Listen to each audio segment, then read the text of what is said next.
by Sean Thomas. Prologue. The first dead body Jenny ever saw was her grandfather's. She had watched her grandmother, sobbing into a folded handkerchief, draw the lids down over his empty eyes and then, as her mother reached out to comfort her, sharply push the proffered hand away. It was a reaction she could never forget, accusatory, vicious and utterly instinctive. And even as an 11-year-old child, she had sensed in this moment, and in the exchange of looks that followed, a bitter and shameful history that would rest and settle behind the older woman's features until 7 years later she too shuddered unwillingly from her body in the same bed. When, at the graveside, she stood behind her father as the coffin was lowered awkwardly into the ground, she was aware that the silence of the adults around her contained the poison of something so dreadful, so real, it gripped her throat and stopped up her tears. It would be many years later, when she was well into troubled adulthood, that the sensations of these two scenes crystallized into an understanding that in the presence of death, human beings are at their most vulnerable to truth, and that in the presence of truth, they are at their most vulnerable to death. It was this insight, gained the night her ex-husband greeted her with divorce papers, which had stopped her driving off a cliff or tumbling under an express train. Perhaps, just perhaps, she managed to convince herself, the morbid thoughts that had dogged her were no more than signposts on a dangerous and precipitous road, which she might yet navigate to safety. 6 months on, she was still a long way from her destination, but far closer than she had been that night, when only a flash of memory, given meaning by far too much wine, brought her back from the brink. To look at her now, no one would know that anything had ever been wrong. On this bright June morning, the first of her new career, she appeared to be in the prime of her life. Chapter 1. Teen Terror Found Hanged. Danny Wills, aged 14, was found hanging by a bedsheet from the bars of his bedroom window in Port's Head Farm Secure Training Centre.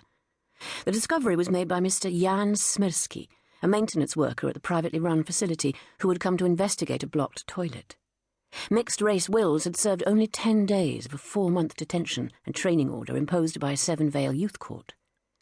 Police were called to the scene, but D.I. Allen Tate told reporters that he had no grounds to suspect foul play.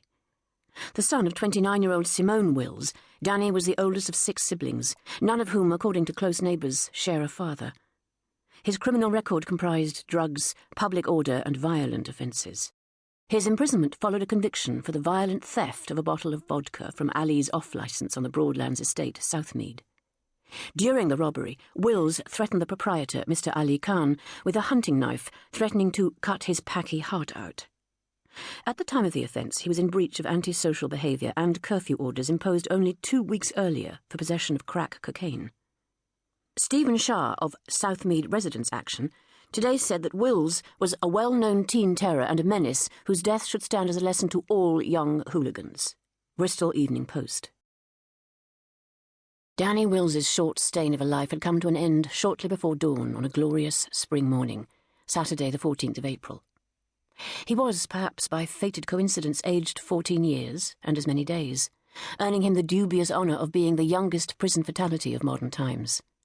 No one, apart from his mother and the oldest of his 3 sisters, shed a tear at his passing. Danny's 6.5-stone corpse was wrapped in white plastic and lay on a gurney in a corridor of the mortuary of Severn Vale District Hospital over the weekend.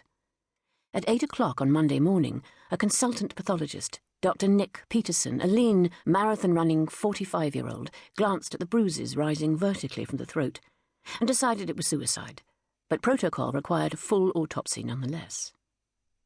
Later that afternoon, Peterson's brief report landed on the desk of Harry Marshall, Severn Vale District Coroner. It read, 1. Disease or condition directly leading to death. A. Asphyxiation due to strangulation. Antecedent causes. B. None. 2. Other significant conditions